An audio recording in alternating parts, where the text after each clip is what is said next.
La entrevista del Telematutino 11, gente importante a tratar temas importantes, y para nosotros siempre es un honor contar con la participación del licenciado Hugo Giuliani Curi. Es un hombre que fue un eficiente servidor público, que ocupó muchísimas posiciones. Yo menciono nada más las dos últimas, o las dos más trascendentes, que fueron secretario de Finanzas y gobernador del Banco Central, pero también tiene una carrera diplomática. No, ministro de lo que es Industria y Comercio. Hoy era secretaria de Industria y Comercio. Sí, claro, finanzas y fueron quizás lo más importante. Y claro, fue embajador en Washington, embajador en el Reino Unido. Y hay otras posiciones todavía de más bajo nivel. La que más le gustó, más que el Oriente, por allá, que estuvo por, qué sé yo, por Dubái o por, no sé, los Emiratos, por allá. Sí. Muy buenos días, Hugo. Muchísimas gracias por aceptar la invitación. Buenos días. Buenos días. Ya que gracias. Ramón, cuando yo los escuchaba a ustedes, pensaba que este país ha podido progresar precisamente por personas como ustedes, que desde temprano en la mañana tratan de educar a nuestro pueblo. Yo creo que esa es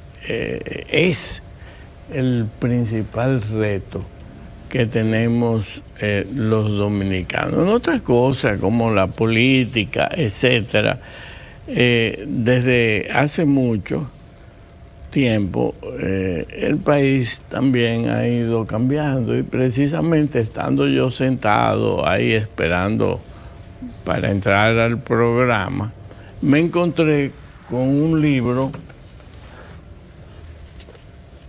de Víctor Manuel de Castro, Interdiaria, escrito en el 1911-15. Y el primer artículo o la primera página es por fecha, 28 de abril del 1913.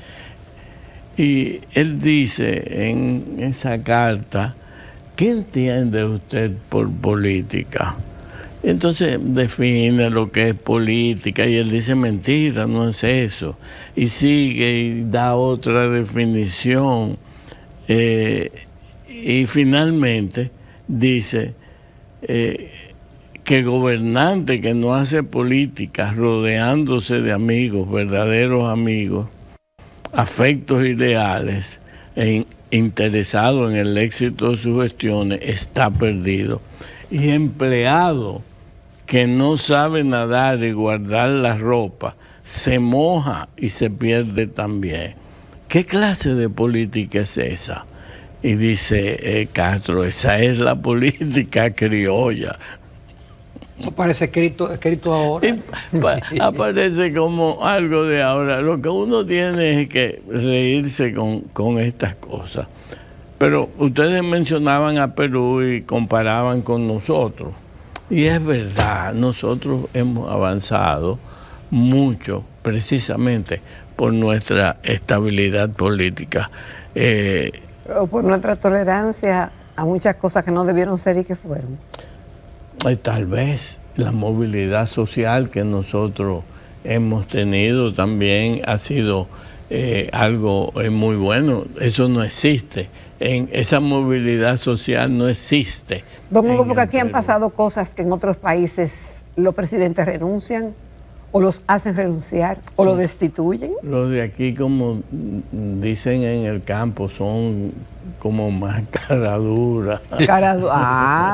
Entonces esa estabilidad de nosotros, si la hurgamos bien, tal vez es porque somos muy tolerantes.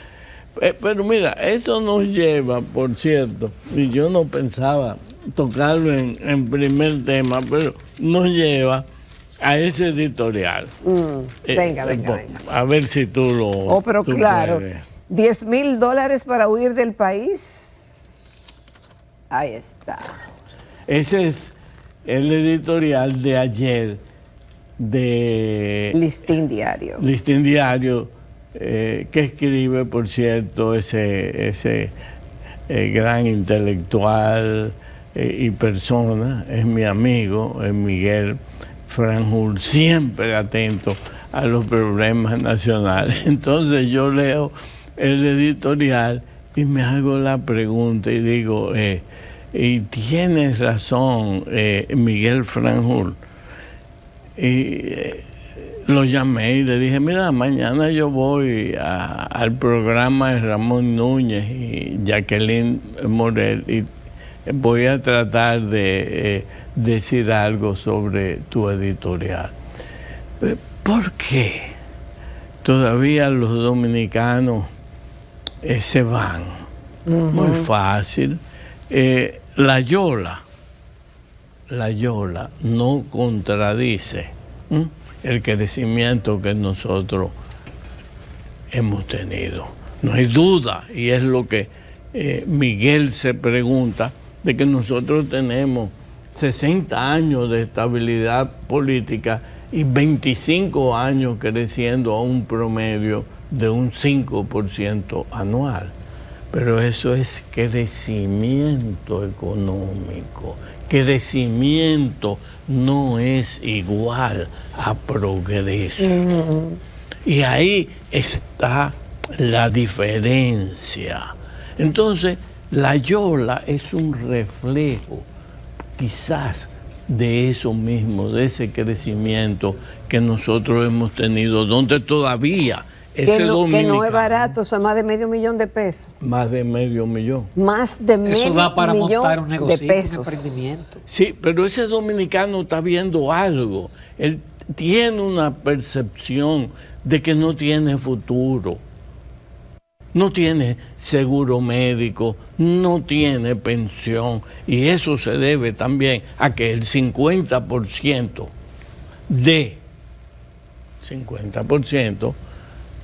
de las personas que trabajan en este país están en el sector informal. Entonces, en el sector informal no tienen garantía de futuro. No. Y ahí entonces hay una percepción de que nosotros debemos cambiar nuestras políticas y el modelo económico. Cuando yo ahora veo a muchos de mis colegas hablando de crecimiento y que si creció a 2.1 y a 2.2 el Producto Nacional Bruto, que si la inflación pasó de 5.1 a 5.3, están viendo cifras estadísticas que nada dicen, la realidad es otra. Entonces, cuando hablan, por ejemplo, del Producto Nacional Bruto, ¿dónde es que nuestro Producto Nacional Bruto crece? En la construcción,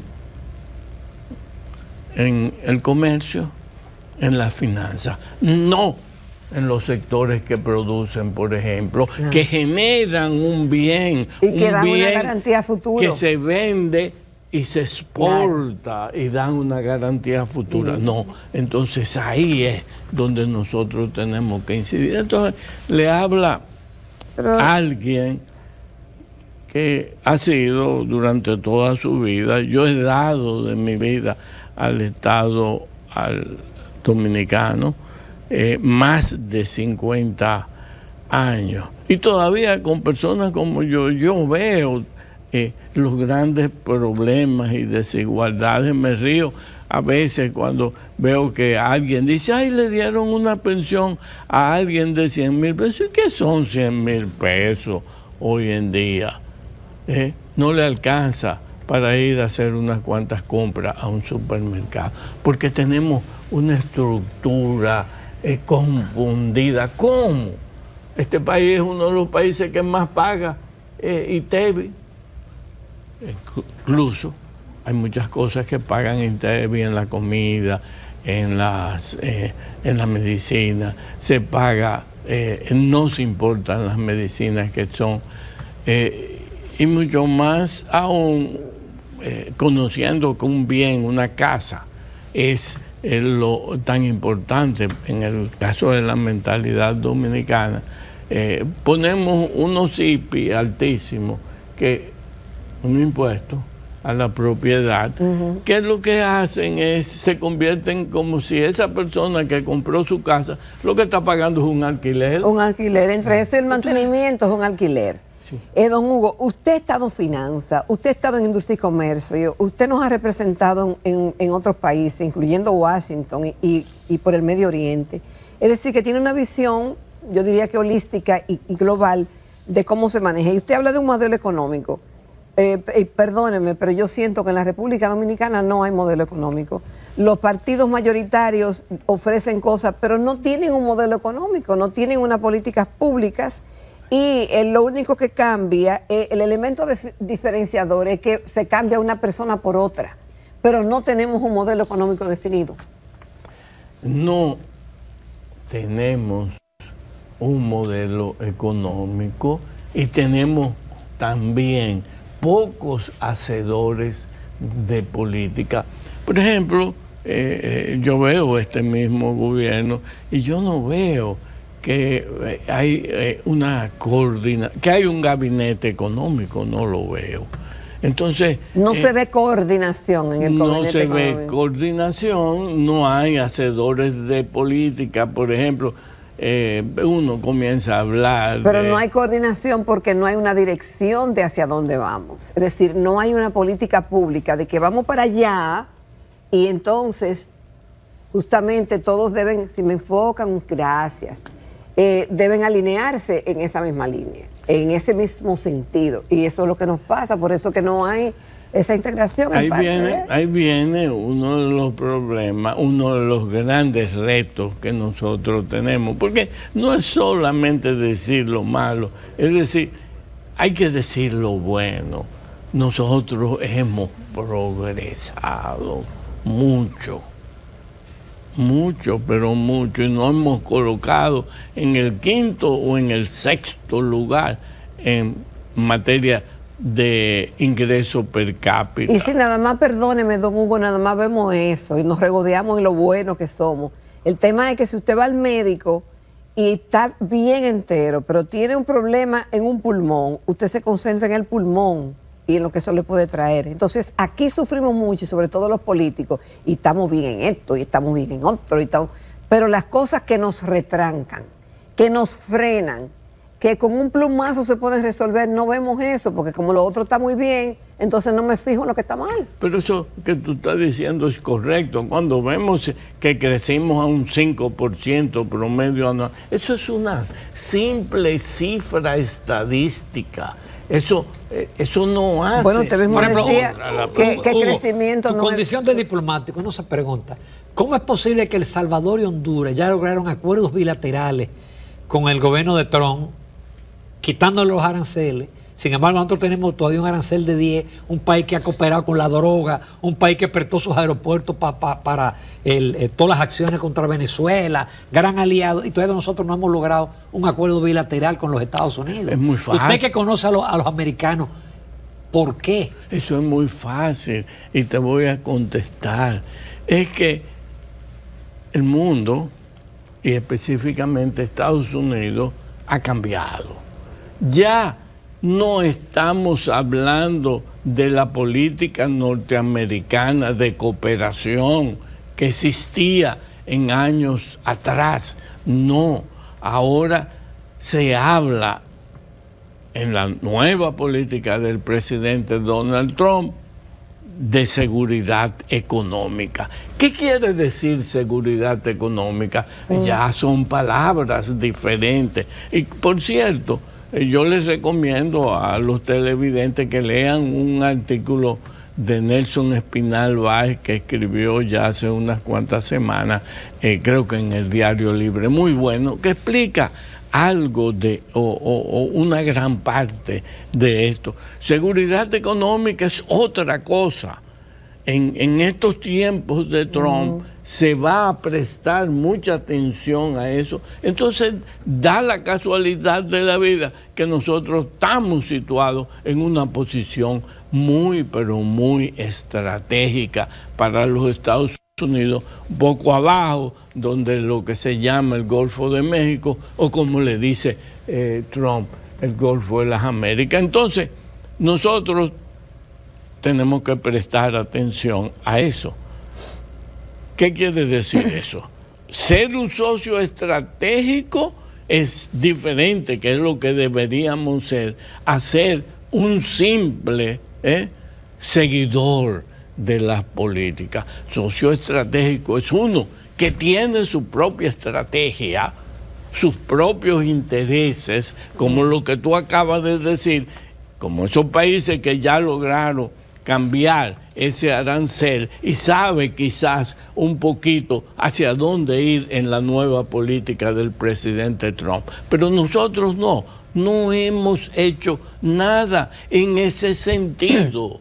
Es decir, queremos ser un socio estratégico, entonces nosotros debemos diseñar nuestra propia estrategia y defender y señalar cuáles son nuestros intereses dentro de la política norteamericana que ellos han llamado y que ya explicaron. Hay un documento, un documento donde ellos dicen lo que van a hacer y lo que quieren ser, etcétera, etcétera. Entonces nosotros tenemos que hacer lo mismo en función a nosotros.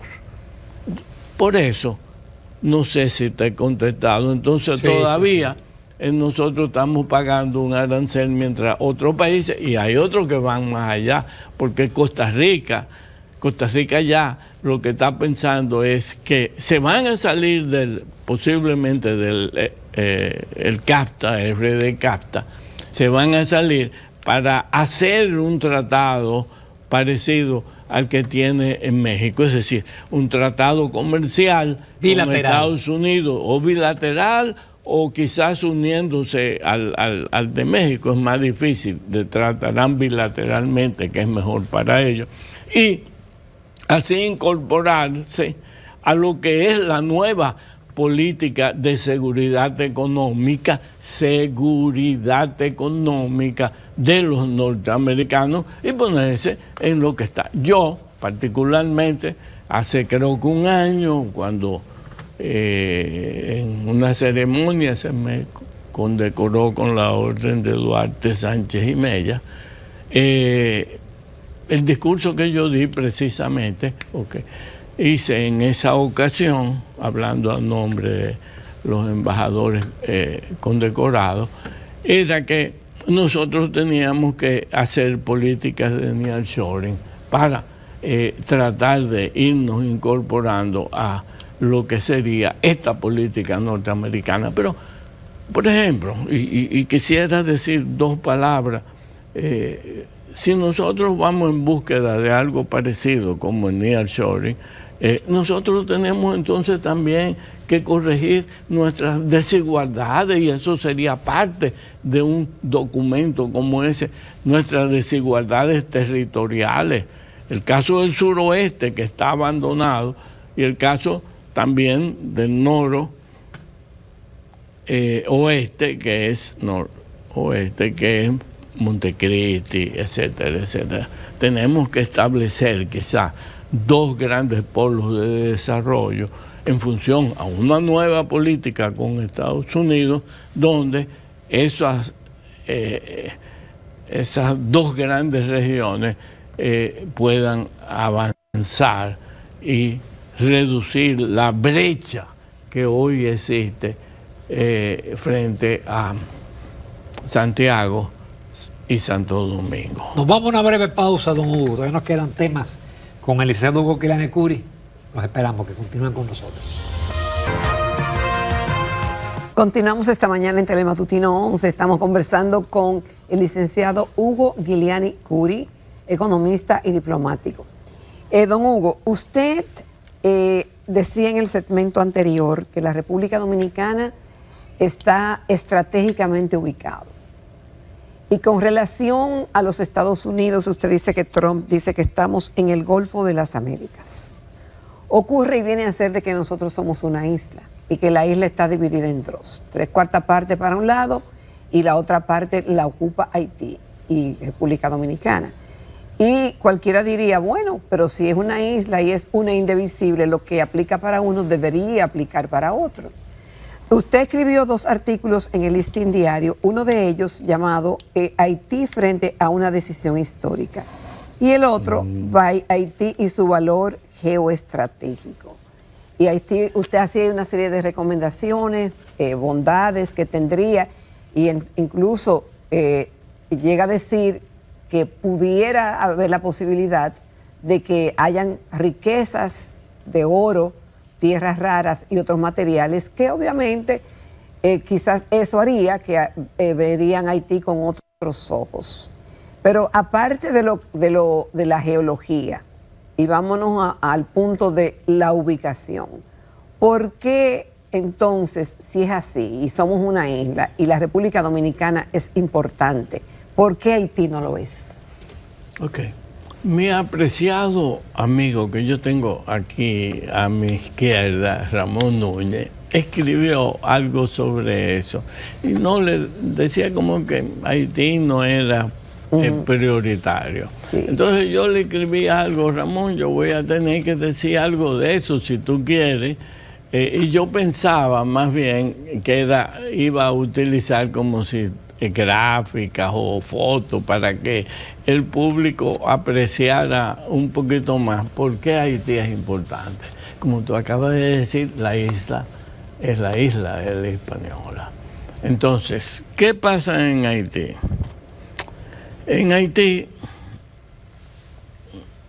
es una porción de tierra hoy en día donde viven 10, 11 millones de habitantes que todos los días se levantan, no saben lo que van a hacer, no saben lo que van a comer, no saben dónde se van a curar y deambulan por las calles, ya sea de Puerto Príncipe o del campo donde vive. Da pena la crisis humanitaria que existe en esa nación. Entonces, nosotros somos sus vecinos, eso no está allá lejos, en Australia, eso está ahí al lado de nosotros, pegado a Pedernales, pegado a Montecristi, pegado a Elías Piñas y Maní. Ahí es que está la patria, es decir, y donde por eso yo abogo, porque tiene que haber una atención muy especial al suroeste, específicamente a todas esas provincias del suroeste, igualmente allá arriba, donde en Montecristi es la más importante. Debemos desarrollar esas zonas para no perderlas. Ya hemos perdido en el pasado parte de nuestro territorio. Hay provincias hoy haitianas, creo que una se llama Hincha, que perdimos por esa ocupación gradual. Entonces, Haití es importante, pero el enfoque que todo el mundo, y tú lo dijiste, que le dan a cómo solucionar los problemas de Haití, son errados. A que en Haití hay que celebrar elecciones, como si eso fuera la medicina mágica y la solución. Un pueblo que no le interesa votar, que lo primero es que no hay registro civil, ni sabe quién vota y quién no vota y por qué no vota, etcétera. O sea, que eso es una utopía. Entonces, Haití hay que actuar en una forma diferente. En Haití no hay un Estado. En Haití no hay nada. Esas personas que yo te dije, 11 millones casi, que se levantan todos los días y no saben qué será de su vida, qué van a comer, qué van a hacer. Unos cuantos comerciantes que van y abren su tienda por un momento, y cuidado si llegan vivos de su casa a la tienda por las bandas armadas. En Haití hoy en día hay necesariamente que desmantelar primero todas esas bandas, y eso no es tan difícil. Desmantelar las bandas para que exista seguridad a la población de ese país, y entonces, ¿qué hay que hacer? Comenzar, lo más fácil es comenzar a limpiar a las grandes ciudades, poner al haitiano a trabajar, haciéndole las carreteras, las calles, dotándolo de agua, regalándoles, si tú quieres, los bloques, el cemento y las varillas, y ellos hacen sus propias casas, organizar a esa nación. Entonces, Pero ¿quién tiene que hacer eso? Porque los mismos haitianos no se ponen de acuerdo. bueno, ahí es donde Jacqueline precisamente dice que mis posiciones son diferentes al resto. Sí lo son. Haití necesita mano fuerte. Haití necesita un proceso de reconstrucción dirigido por otros durante por lo menos 15 o 20 años. Es decir, lo que yo he planteado siempre es una especie de tutela, de fideicomiso.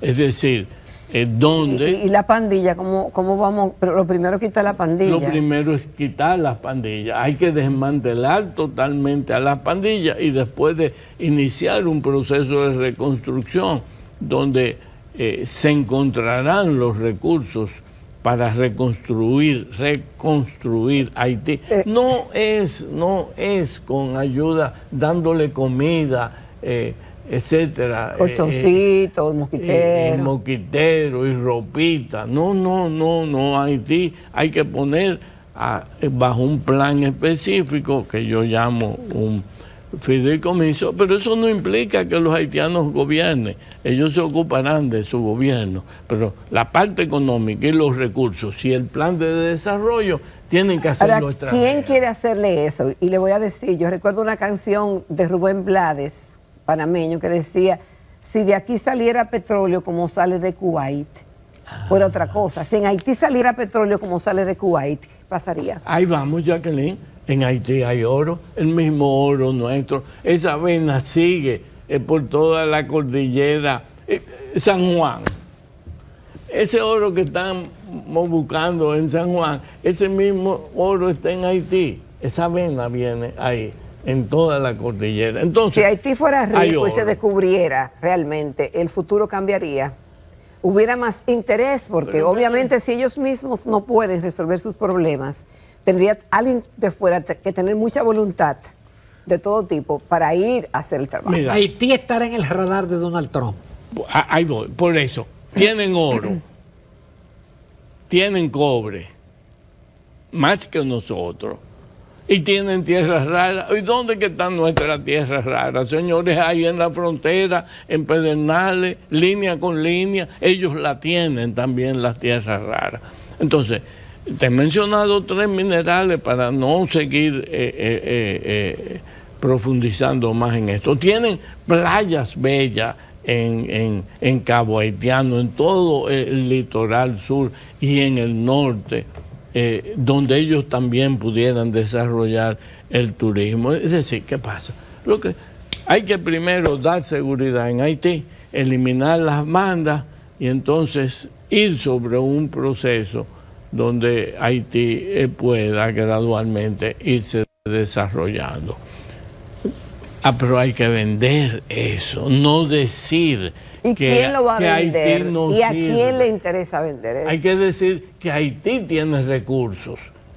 Hay que decir que Haití puede desarrollarse en turismo. Es más, yo iría más lejos. Las concesiones de oro, por ejemplo, tratar de venderle a los grandes líderes, en este caso a Trump, que Haití está lleno de oro y quizás entonces se interesen en explotar el oro en Haití. Lo que pasa es que con todos los problemas que ha tenido Haití en el transcurrir de su vida, esto no es desde ahora, es desde que se independizaron. Haití ha sido un fracaso y ha estado dividido. Haití se dividió en 2 países una vez. Comenzaron destruyendo el aparato productivo, lo quemaron los ingenios. Sí. Hicieron una república en el sur y una monarquía en el norte. Entonces siempre han estado divididos. Por lo tanto, hay que manejar a Haití por un tiempo, hasta que una nueva generación de haitianos bien preparados, que veamos los niños haitianos ir a las escuelas, a los centros laborales, que Haití tenga una vida digna, y pueda ir adelante, porque digamos una cosa, la isla es una isla. El valor estratégico que nosotros tenemos, ellos lo tienen. Es más, hay partes de ellos que son más importantes porque ellos están más en la parte norte hacia lo que es el estrecho de la Florida, lo que es Los Cayos, etcétera, y más cerca también de lo que es Yucatán, México. Entonces, Haití tiene posiciones que son clave para el comercio, que son clave para la estrategia militar de Estados Unidos, y por lo tanto Haití es prioritario tanto como nosotros. Entonces, yo no sé si te contesté. Sí. Hugo, muchísimas gracias. Gracias, don caray. Hugo. Siempre el tiempo se nos queda corto. nos pero queda. muchísimas gracias por sus puntos de vista, que son fruto de una dilatada experiencia en Gracias. muchísimas áreas. Muchas gracias. Y acompañada con estudio. Me gusta el enfoque de eso, porque ¿verdad? Hemos hecho como un ídolo del crecimiento. ¿De crecimiento? ¿Y qué crecimiento? Vamos a ver. Construcción. ¿Qué te genera la construcción? O sea, tiene unos efectos de empleo. ¿Y quiénes son los que se emplean ahí? Haitianos. Haitianos. Entonces, ¿qué efecto tiene hacia nosotros? Ninguno. ¿A qué genera si un movimiento de la pintura, la varilla, el que sé yo que sí? Pero no, nosotros hemos abandonado los sectores exportadores en el campo. Yo le he dicho todos los días en el programa. Muchísimas gracias. Gracias, don Hugo. ¿Y Hugo estábamos en Guiliani cámara? Puri. Sí. Sí, Ay, yo creía que no estábamos en cámara. todavía. Nos vamos a comerciales. Retornamos a la recta final del Telematutino 11.